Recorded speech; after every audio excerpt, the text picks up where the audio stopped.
1880 or so, and there's a lot of innovators and inventors like tinkering away at a technology that would transform our built world forever.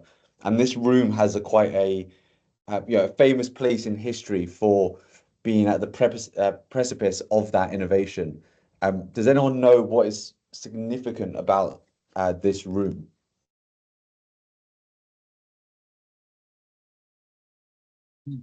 No. So if you look closely here, it has these electrical light bulbs in it. And this was JP Morgan's living room in Manhattan. And it was the first residential property to have a fit out of an electrical lighting source. I thought it was quite interesting because it really was, the first home to have this innovation, which has obviously now really spread across every building every building across the globe. And here was one of the first applications of it, which is just super interesting. I feel if WiredScore was around in 1880 instead of where we are today, we would have been called lighting score or electricity score and been at the premises of that wave of innovation that dramatically changed our built worlds. But we are not in 1880, we are in 2024, and it's not a wave of lighting that is revolutionizing our buildings, but a wave of information technology. And Mark Andreessen, the famous venture capitalist, said 10 years ago, software is eating the world. And now we can really truly say software is eating the built world. So a lot of the built environment we're in, a lot of the decisions and the differentiators of those built assets is less about the bricks and mortar and more about how information is being stored, accessed, and analyzed to create much better places for everyone involved. So before we jump into some of the SmartScore data side of things, just a bit about WiredScore. So WiredScore as a company was founded around 10 years ago to really support tenants who are looking for space, find buildings that were well connected.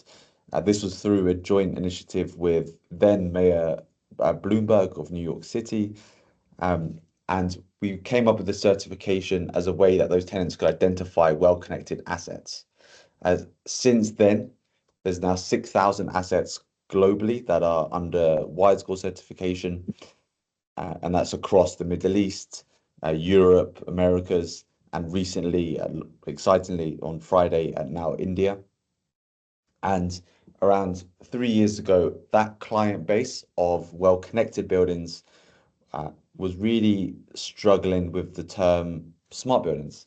They had been hearing it a lot from their design consultants, from other folks within the industries, but were really struggling to articulate what a smart building was and what they should be doing about it.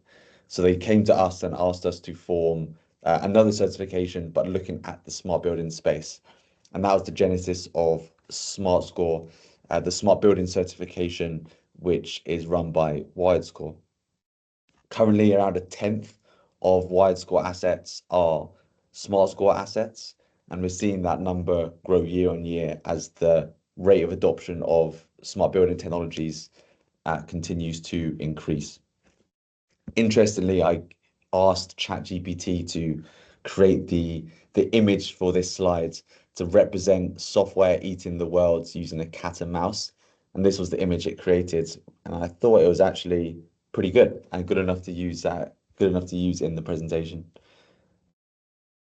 In terms of some of interesting news articles that we've seen, which really highlights the role of software and technology as being no longer a addition, but almost in the driving seat of some major deals and some major things across the world.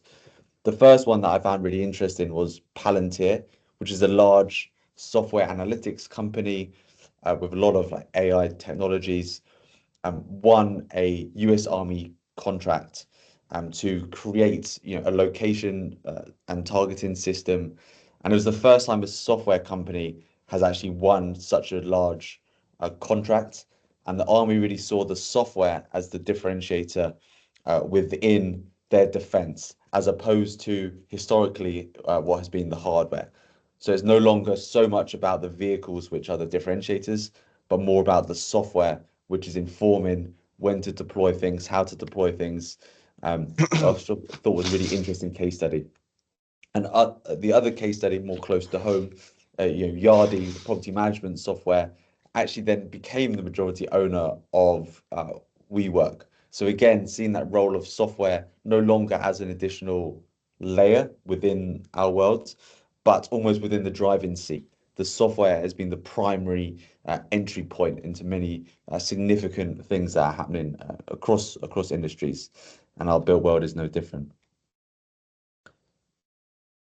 So within the world of SmartScore and smart buildings, we're really calling this current era the era of adoption, and that's following the era of understanding. So when we launched SmartScore V1 in 2021, there wasn't necessarily a broad understanding of or common definition of a smart building. There was many different use cases, and lots of our clients were diverging in terms of what to deploy and how to deploy it. And we're now seeing this real widening of adoption. So going beyond just the really innovators and the early adopters, but now to a much larger swath of the smart building market. And we're seeing some common themes emerge from this era of adoption. So the first is really around an industry consolidation. We're seeing clients actually reduce the amount of smart building use cases they are deploying to a core set that are truly delivering value. So things such as digital access and energy metering, and less of those technologies that a few years ago they were really keen on in terms of whiteboarding and putting sticky notes, but aren't really well adopted. So things such as like wayfinding of that nature, we're seeing a reduction in those deployments. We're also seeing smart by default in the development market. So while the development market is much smaller than it has historically been, when we are seeing new developments, a lot of our engineering companies that are working on those buildings are having smart by default as their default specification. So it's now no longer at the for the client to ask, we want smart technology. It is almost just the default spec, and the client has to instead say, we actually don't want this technology. So that will dramatically increase the expectations of tenants when they look at older buildings which may not have those technologies. And the final thing we're seeing is going from single buildings to portfolio. So we've seen a shift from where many of our largest clients in 2021 and 2022 really had smart building technologies in one, two, or three of their prime AAA assets. And now we're starting to see that shift to a much larger portfolio deployment. So rolling out technologies such as digital access control or a tenant app across 10 or 20 buildings. And that's really been the focus for some of the top of the market. So I'll shortly jump into some of the data that we're seeing in terms of adoption, but to provide some context of that, I'll just introduce the SmartScore framework, itself. So in the same way, the lighting revolution that we spoke about in 1880 increased the experience of buildings, increased the sustainability of buildings, increase the operational effectiveness and resiliency of buildings. The same is true for smart building technology, and that's really been the driving force of our scorecards. The way smart technologies are delivering those outcomes is what we define within 6 categories. So firstly, access and navigation, how tenants, how visitors can access the building and navigate through it to their space. The health and well-being, so how the building is optimizing for air quality and other metrics of health. Sustainability, so how resources, including energy, water, are monitored and analyzed and reduced over time. Community and services, so how end users and tenants can interact with the building and the amenities and services inside and around it. Maintenance and operations, so how the building is using technologies to enhance base build systems, reduce faults, use predictive maintenance and things of that nature. And finally, safety and security, so how technology is being deployed to increase the safety of the building, whether that's monitoring the occupancy or monitoring entries. That's then underpinned by what we call the technological foundations. So building system interoperability, how the base build systems and other technologies can communicate with each other. The cybersecurity element, so is there a cybersecurity policy in place and how well is that implemented? And finally, the building data management. So how data is stored, analyzed, and managed within the building. That not only means it can deliver the outcomes, but the risk of any data leaks and other things is dramatically reduced. And then when we dig a layer deeper and peel the onion on those categories, we see a number of different use cases within that. So, on the access and navigation side, it's about the access, the visitor experience, the elevator optimization, and that thread goes all the way along. So health and wellness is about the air quality, other well-being factors, how then that data is fed into HVAC systems to optimize occupier comfort, the sustainability about all those resources, as well as the carbon side of the equation, the community and services, what we're seeing in terms of integration into tenant apps. So, access to local events and services, the ability to schedule deliveries and pick up deliveries, the ability to book space and book EV charging, maintenance and operations. So from the fault detection diagnostics all the way through to the building cleaning, and then the safety and security, really about that utilization, the occupancy and the alerts that we can give. And then the technology that's used to deliver that. Historically, we'll all in here be familiar with the different layers of abstraction in the smart building stack. So from the base build systems through to the devices, the network, the platform, the interface, and that's how those use cases are being delivered. So what I'll do now is I'll pivot to some things that I pulled out of just our set of around 150 of the last SmartScore buildings that were finalized. But maybe I'll pause there to take a question or two if there is one before jumping into some of the data itself. And also allow myself to grab a sip of coffee.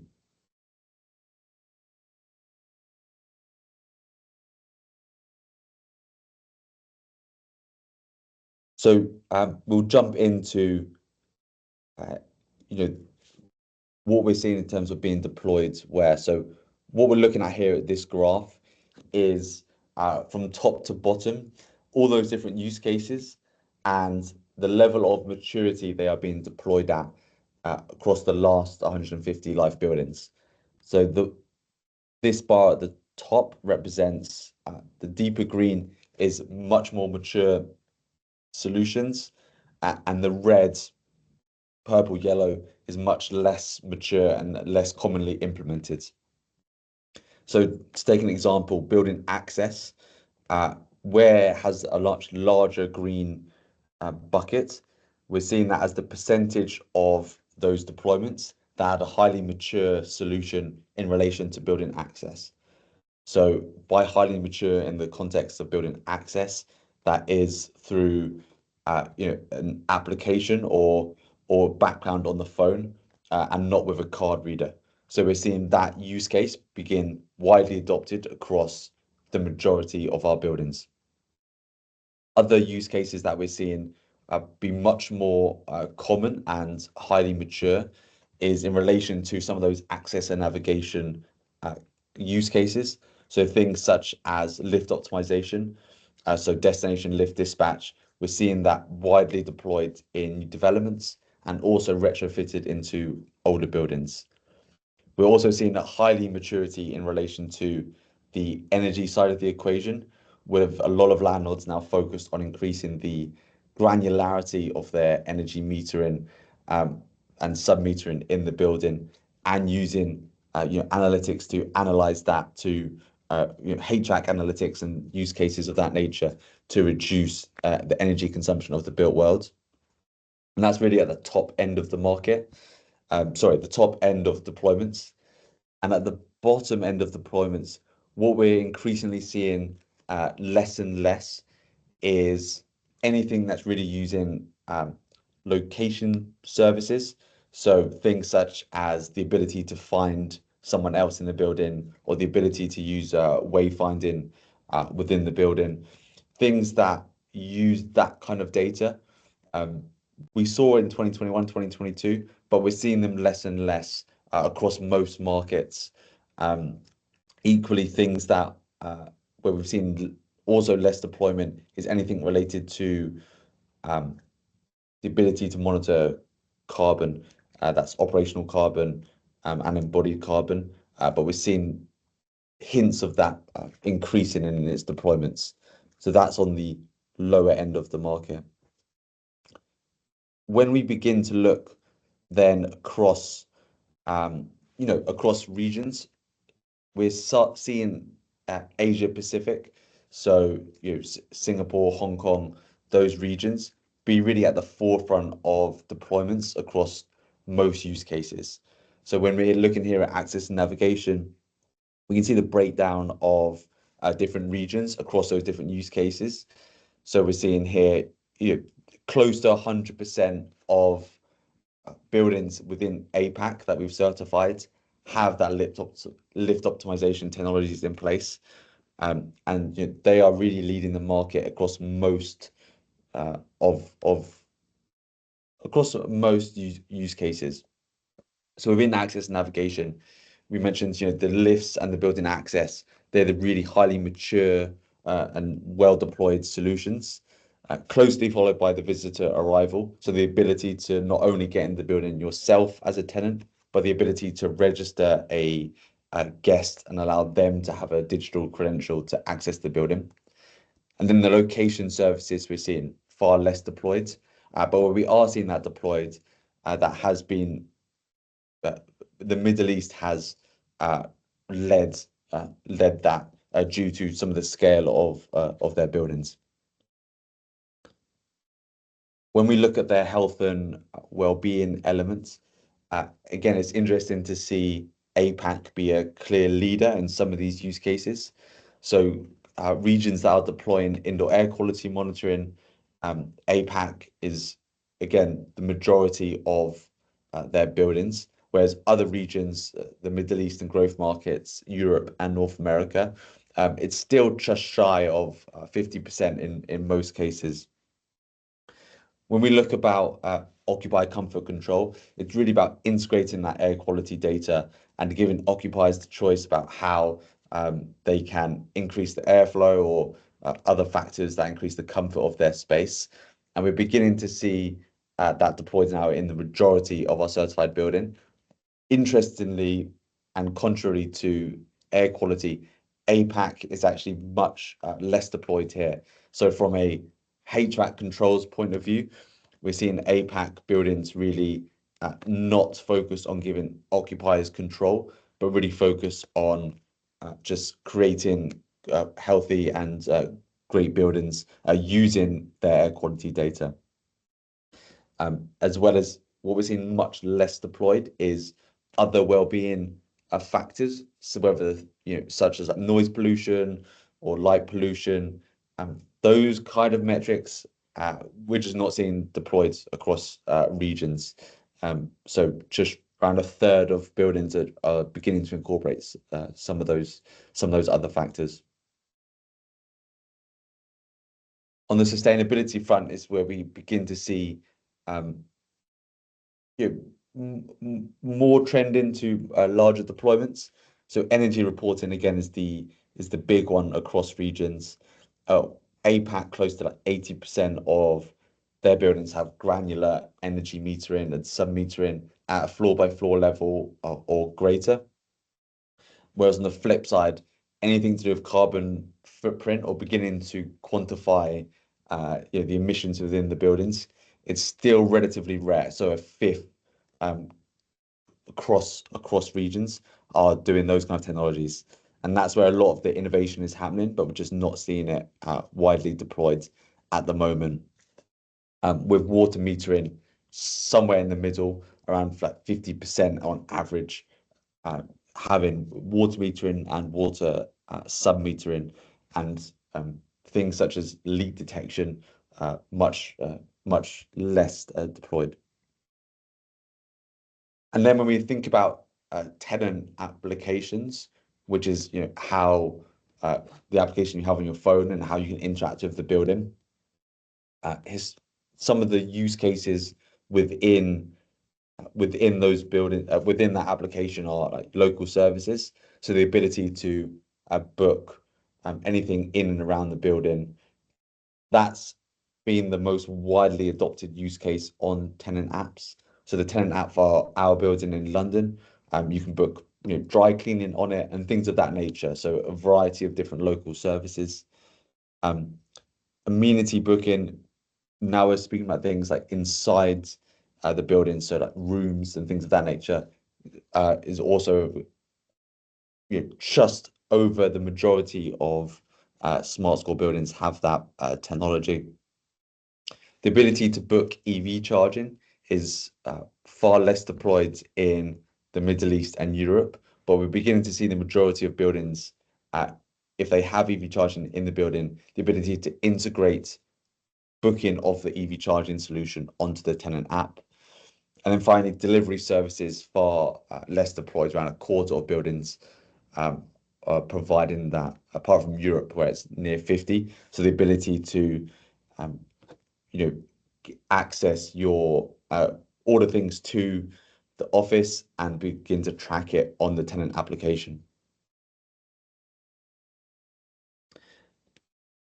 When we look into maintenance and operations, again, we're beginning to just, on average, go to the premises of the majority of buildings are deploying these technologies. So just north of that 50% mark in most of these use cases. So work order management and the ability to integrate technology solutions to facilities managers, the fault detection and diagnostics. So going from what's historically been, manual analysis of, over time data into using more algorithmic based ways to do FDD. We're seeing that more advanced solution being deployed in the majority of use cases now, with again APAC taking that leads where it's close to 80% of the buildings there have that more advanced analytics capability. The ability to then use that data to optimize maintenance and cleaning schedules, things of that nature, has been less well deployed than the FDD itself, but we're seeing that climb across regions. Where we're seeing much less deployment and still a novelty in most cases is integrating any scheduling optimization for building cleaning, where there seems to be challenges with the bottom end of the stack. So actually being able to have the right application on a cleaner's phone to ensure that procedure is followed, where the technology has seemingly been well thought through in terms of how it should be, how cleaning floors should be optimized. It's how that's pushed out, which has been a barrier to wider adoption there. And then in terms of like safety and security, so we're beginning to see, access gates be monitored, begin to see machine learning algorithms on the video close to access gates, that being in the majority of our buildings now.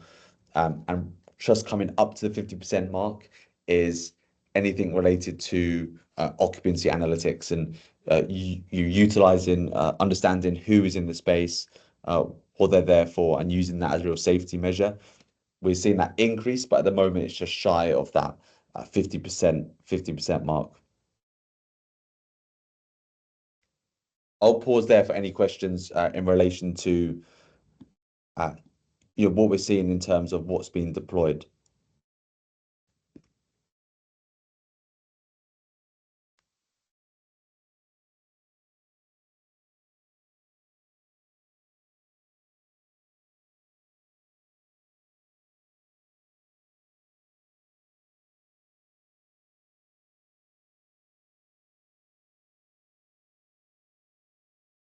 So there's one question in the chat, which is, I'm very curious to learn more about IB as a newbie, which is a nice rhyme in and of itself.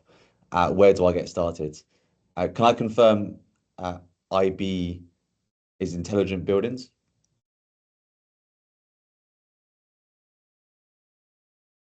So yeah, it's the webinar is a 60 IBG. Yeah, yeah. Go ahead, Well. Or Yang, maybe you're best to answer this question. No, it's yeah. I'll start and probably can follow it up. So firstly, we have a 60 website page on intelligent building, and there are a number of published peer-reviewed journal papers and books by the committee members and founder of the group, Professor Derek. Probably you can look at those books as well. Yeah. Well, can I ask a question before you go further in the comparisons between the WiredScore with other sustainability assessment tools like WELL or BREM or LEED? So is any kind of cross-checking of those tools or something you're trying to kind of collaborate with those tools somehow? Yeah, exactly. So Thank you. we have crosswalks with both WELL and LEED. What that means is we've worked together to understand where the frameworks uh, are similar and where there are differences. For both WELL and LEED, there's an overlap of around 10% of criteria. So we do see them as very separate tools in the market, with SmartScore much focused on the digital side of the of what's happening, whereas WELL and LEED are much more focused on the physical side of health and wellness and sustainability. So I would say the majority, I don't have the data to hand, but a lot of our clients within central city locations are deploying a suite of certifications for their assets. And the reason they're deploying such a large set of certifications is really to for tenant expectations.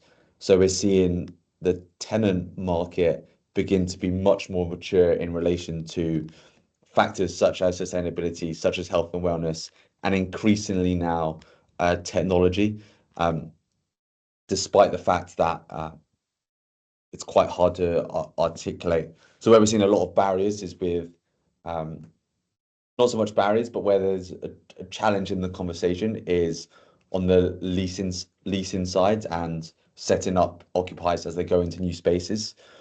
So a lot of our work at the moment is really focused on how we can enable leasing managers to clearly articulate what differentiates a certain building because it's deployed smart technologies and why that should benefit a tenant and differentiates that building and therefore why a tenant should move into that space. So that is the conversation where we're seeing the market go. But at the moment, a lot of leasing managers, and they'll be the first to say this too, are just not well versed to be able to articulate the fact that because this building has an independent data layer and it has all these different smart building technology use cases, therefore this is what it means to you as a tenant. So that's where a lot of our focus is at the moment. Similar to what WELL and LEED are doing, it's really a tool to help attract and retain the best occupiers. Thank you.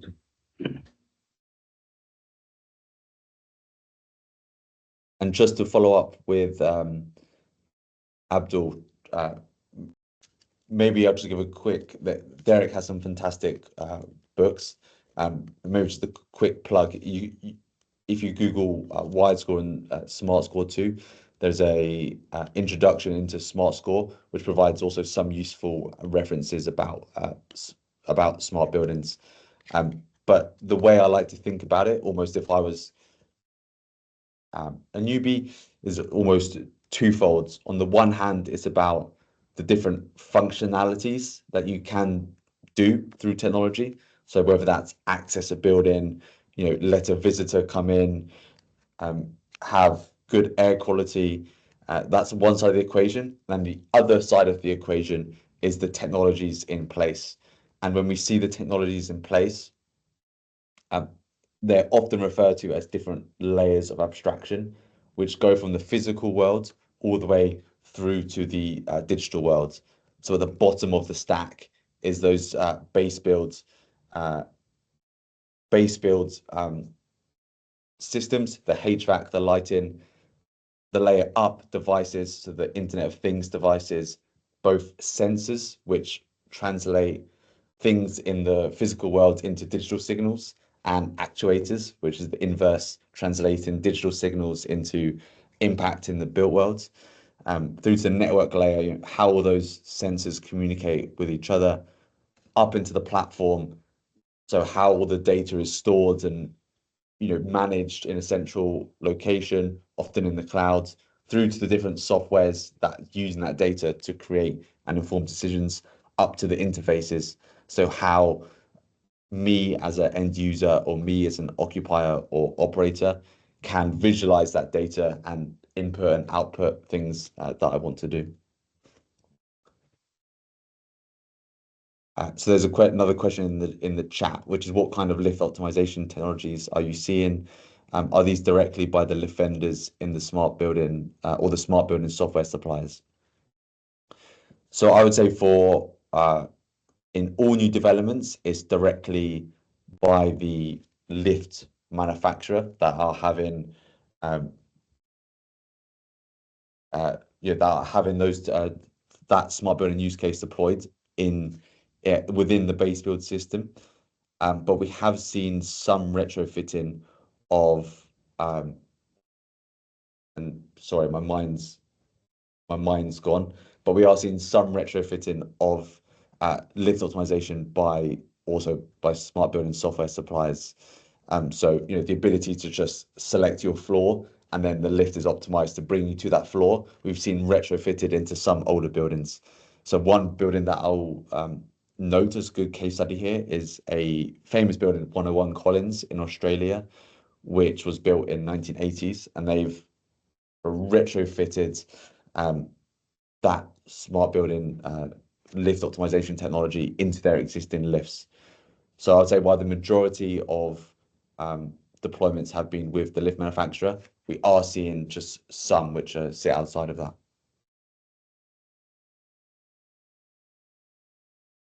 And Derek, yes, I'll be sure to contact you. Yeah, thanks very much. Yes, we're doing some work on, smart buildings or stroke intelligent buildings for the BCO guide. And I think some of the issues you've discussed is very important. I do like your phrase, software is eating the world. I think that's a classic. Yeah, and I can't take credit for it. It is I'm paraphrasing that, but it is a great quote. And it's interesting to see that software is no longer an add-on, but actually in the driving seat and Yes. the entry point into the physical world. And it's just Yes. an interesting shift in the role of technology. Yes, absolutely. And then the other area, which is I'll just quickly show. Hopefully, you can see the screen just shift.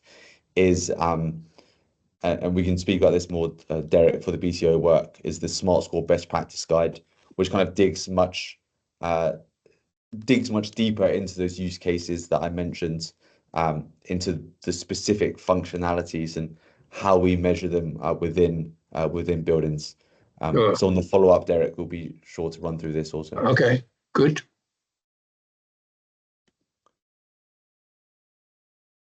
So just to just to close then, just to repeat some of the areas I mentioned. We really see this era as an era of adoption. So less use cases being deployed throughout buildings at a faster rate, and not an era of exploration, which is introducing more use cases and things of that nature. We're seeing much more portfolio deployments of these key technologies that are delivering value to operators, occupiers, and landlords. And we're seeing the real innovation happen in how these solutions are done. So for the example, for digital access is one example.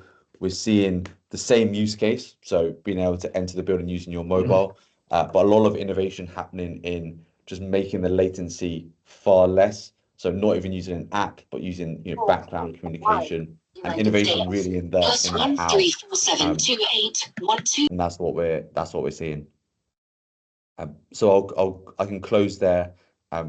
If anyone is interested in understanding more about some of the data behind this, or has any specific insights they would didn't see today that they would love to see with the SmartScore data, please do reach out, and I'm happy to jump on a call or provide an answer.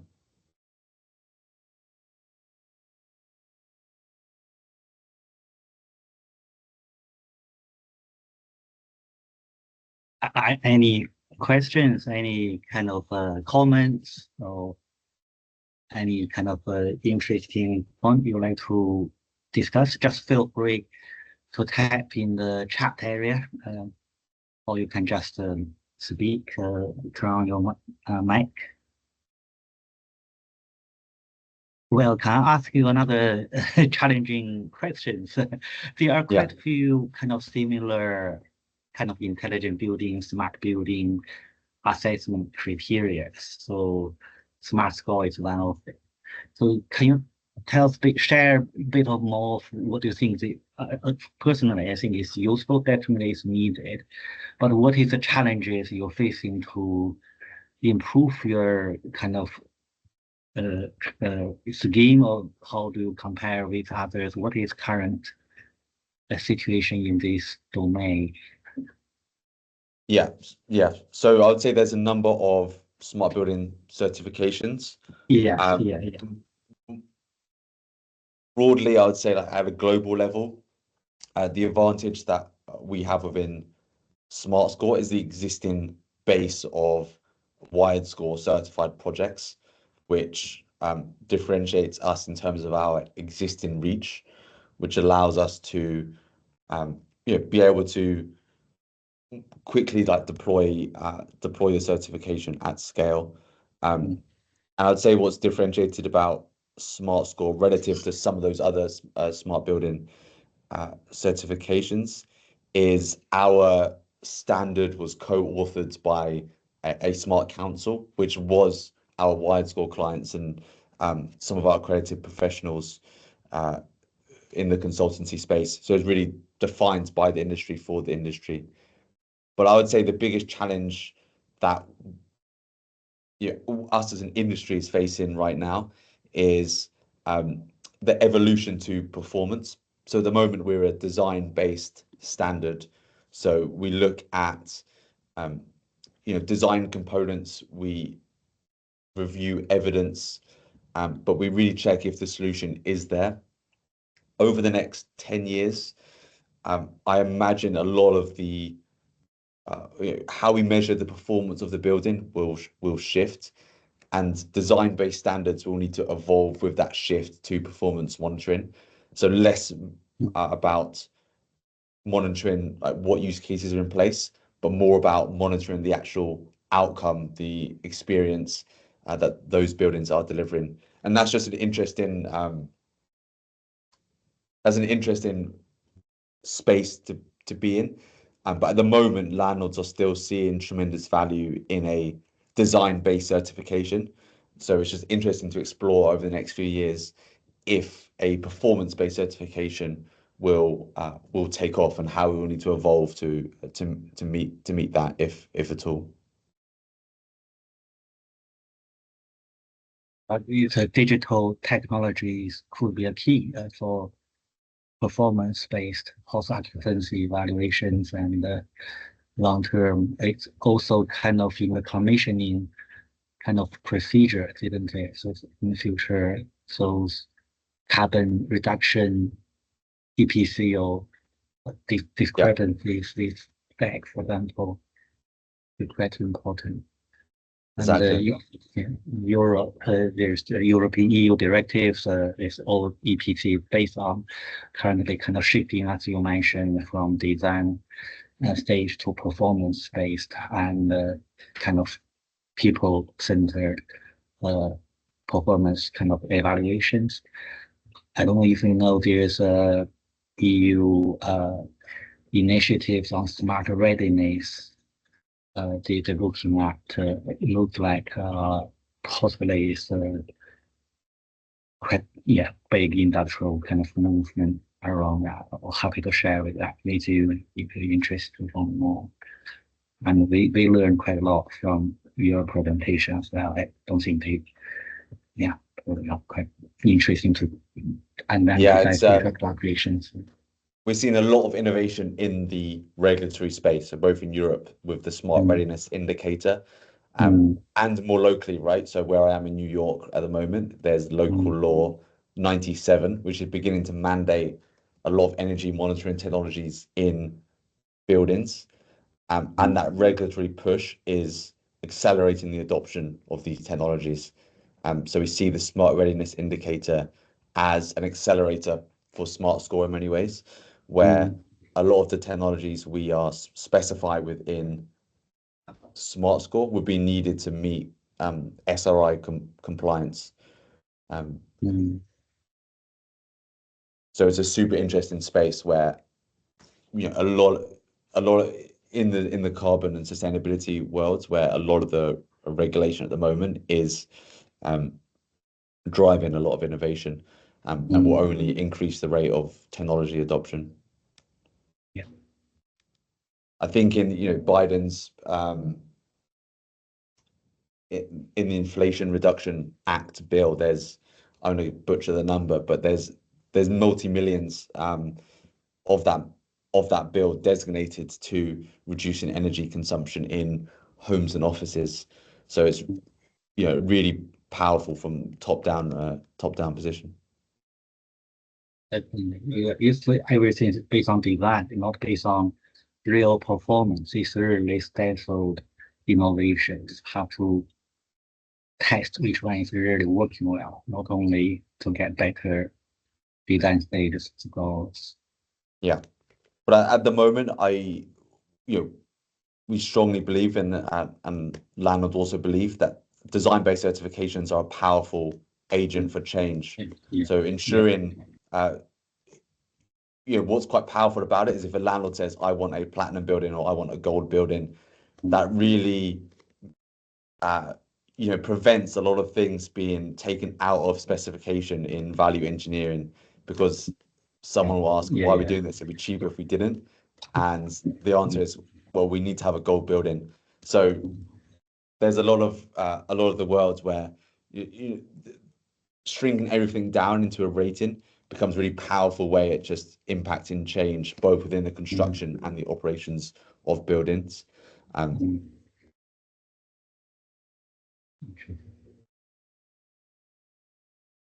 Any other questions, guys?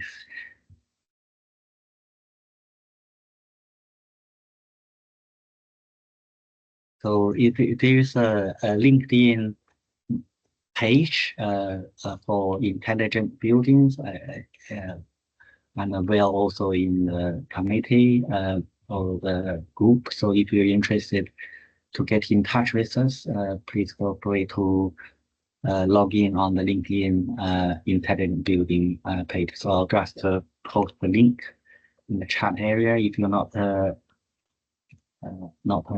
in, probably, so, you can just join. It's open to everyone.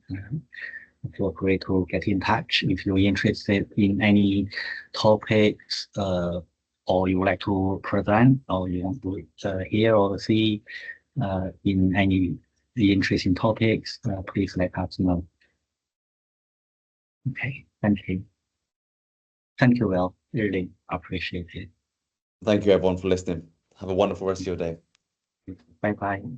Bye-bye.